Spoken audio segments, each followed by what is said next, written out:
derdimi kime diyem?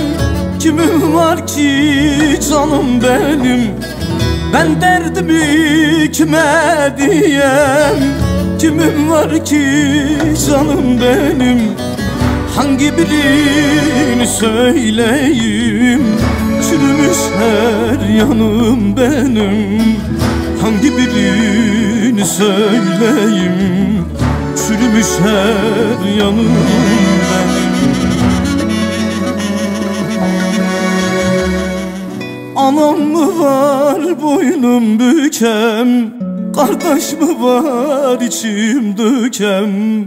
Bırakın çilemi çekem, belki doğar günüm benim. Anam mı var boynum bükem? Kardeş mi var içim dökem? Bırakın çilemi çekem, belki doğar günüm benim.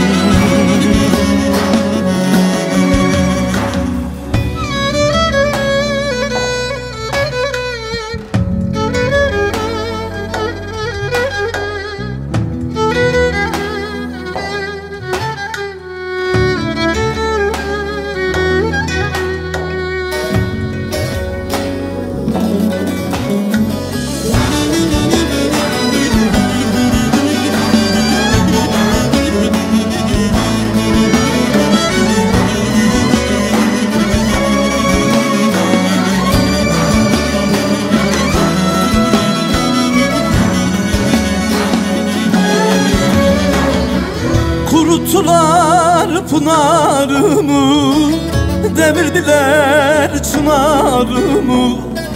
Kuruttular pınarımı, devirdiler çınarımı.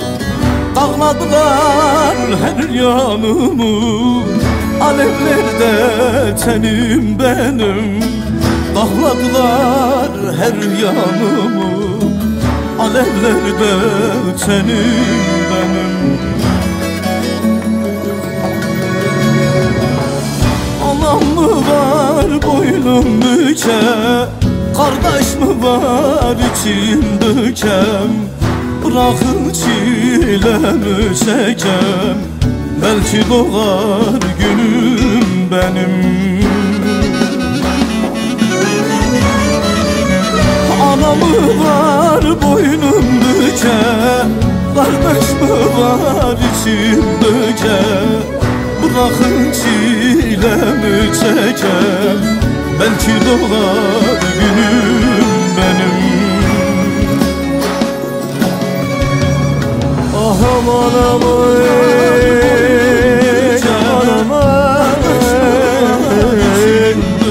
anam mı var boynum büken? Acım mı var gözyaşım silen? Kardeş mi var